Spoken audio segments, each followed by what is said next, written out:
Turning now to our guest, and I of course, appreciate the patience, and understandably so, Dr. William Parker, CEO of Parker Maritime Technologies, author of Guaranteeing America's Security in the 21st Century. And Bill, making that shift to national security, as you not only wrote about in your book, but have talked about on this show many times, here we are with India assuming leadership at the G20, Russia taking their temporary presidency of the UN National Security Council, and China orchestrating a deal between Saudi Arabia and Iran, while Taiwan also makes it into the news. So are these elements, whether connected or not, influential to each other? Well, David, first, it's great to be back on your show.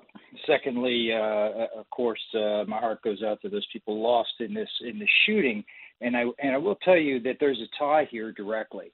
There's a lot of international violence going on right now. There's a lot of international inconsistency going on, and there are a lot of folks questioning whether or not the leadership is strong enough in the United States right now.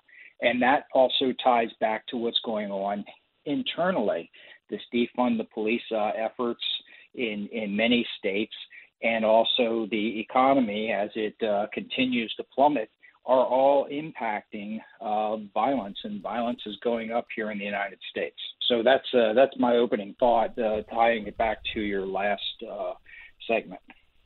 Let's go to the elements I mentioned now, and you're correct. Poverty, crime, various cultural ills that are out there, and certainly even definitive efforts by some of our elected officials and policy makers in both the legal and the political world.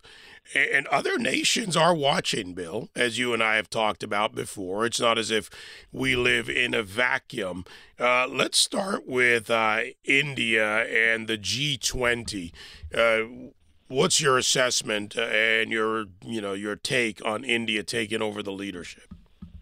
Yeah, David, this is interesting. You know, the G20 summit that concluded in Bali last month provided the world's leading economies with a platform to hear and be heard on global issues. The core purpose of that G20 always has been to recognize the importance of the collective efforts, if you will. And as of today, 85% of the global GDP and 75% of the global trade and two-thirds of the world's population fall into the G20. And so what does that mean to us? Well, India has been lifting its imports from Russia and their fuel oil since the attack on Ukraine. It's very interesting. They've gone up since the end of 2021, where they were averaging 1.45 million barrels of oil from Russia a day, a month, up to 4.48 million barrels. So tripling. And why? Well, because they did not follow the sanctions that many other countries did. And so they're getting cheap oil, and they're making a lot of money on this by getting cheap oil from Russia. Meanwhile, they continue to buy large amounts of military aircraft and other weapon systems. So the war in Ukraine has significant implications on the world, but some countries are doing very well by it economically, and one of those is India. On that point, and it has been a critique of mine from day one, that while removing Russia from the SWIFT banking system, the oil transfers, the oil purchase transfers of money was still allowed. And if removed fully, it would make it harder, not impossible. Nations can deal with each other directly when it comes to buying Russian oil. But it seems as if the step was omitted. It wasn't missed. It was omitted. David, I agree with you completely. It was omitted.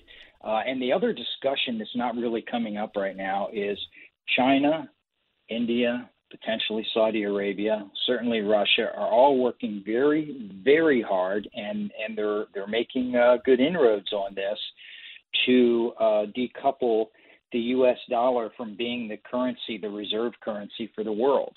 And that has huge implications on the United States, because right now, because it's the reserve currency of the world and people are holding large amounts of the dollar around the globe, it means that the United States gets lower interest rates on our loans. If that goes away, you're going to see inflation go through the roof, interest rates go through the roof, and we're going to have major economic problems in the United States, to include unemployment levels that I think we haven't seen in a very long time.